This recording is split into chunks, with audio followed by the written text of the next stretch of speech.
नमस्कार मित्रांनो, welcome back to my channel. स्वागत आहे तुमचे पुन्हा एका नवीन व्हिडिओमध्ये. तर मी आज कढीची डाळबट्टी केलेली आहे आणि फोडणीचं वरण. बघू शकता आपली डाळबट्टी किती छान झालेली आहे. तर चला मग रेसिपीला सुरुवात करूया. तर मी इथे 2 कप गव्हाचं पीठ घेतलंय आणि रवा घेतलाय अर्धा कप. तर जाड रवा वापरायचा आहे आपल्याला इथे. आणि मी अर्धा कप बेसन पीठ घेतलंय, त्यामध्ये चवीनुसार मीठ, हळद आणि ओवा टाकायचा आहे आणि चिमूटभर खायचा सोडा टाकायचा आहे. 2 चमचे मोहन टाकायचे तेलाचं आणि सगळं पीठ मिक्स करून घ्यायचे हाताने आणि गरम पाणी टाकून मळून घ्यायचे. तर पीठ जास्त पातळ नाही मळायचं आहे, घट्टच ठेवायचे. थोडं पुऱ्याला करतो आपण तसं घट्ट. तर मी इथे सगळं पीठ मळून घेतलं आहे आणि झाकून ठेवायचे 10 मिनटं. मग तो रवा फुलतो चांगला आणि आपल्या बट्ट्या पण खुसखुशीत होतात. तर इथे वरणासाठी मी 1 कप तूर डाळ घेतली आणि 1 कप मूग डाळ घेतली आहे. स्वच्छ पाण्याने धुवून घ्यायची आहे ती आणि त्याच्यामध्ये हळद आणि मीठ टाकायचं आहे आणि कुकरला शिट्ट्या करून घ्यायच्या 3 त्याच्या. पीठ पण छान भिजलं आहे आपलं आणि त्याला मळून घ्यायचं आहे तेल टाकून थोडंसं आणि कृतीमध्ये दाखवल्याप्रमाणे करून घ्यायचं आहे त्याला.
अशा प्रकारे सर्व बट्ट्या करून घ्यायच्यात आपल्याला आणि स्टीम करायच्यात. मी इडलीच्या भांड्यामध्ये स्टीम करणार आहे हे.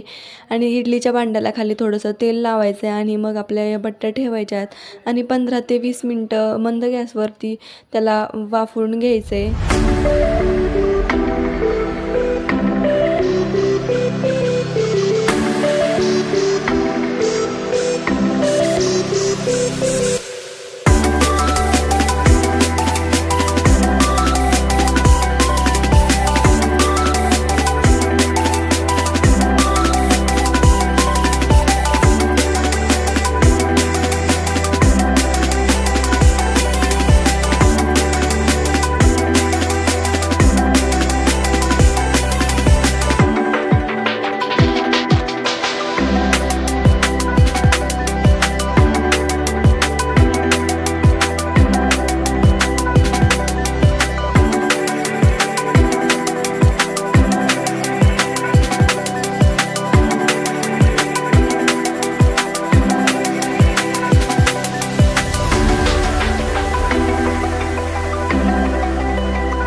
छान बट्ट्या तळून घ्यायच्यात बारीक गॅसवर अशा प्रकारे. आणि इथं वरणाला फोडणी द्यायची आहे. तर मी इथे कढईमध्ये तेल, मोहरी, जिरे आणि कांदा टाकला आहे आणि कांदा लाल होऊस तर परतून घ्यायचा आहे आपल्याला चांगला.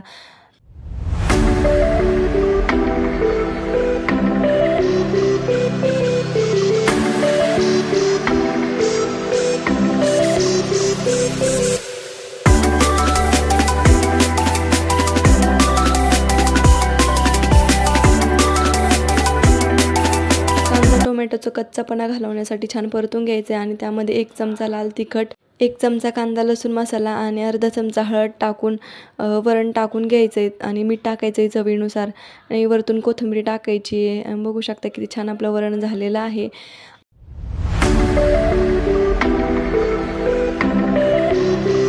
व्हिडिओ आवडल्यास लाईक करा आणि चॅनलला सबस्क्राईब नक्की करा. चला बाय.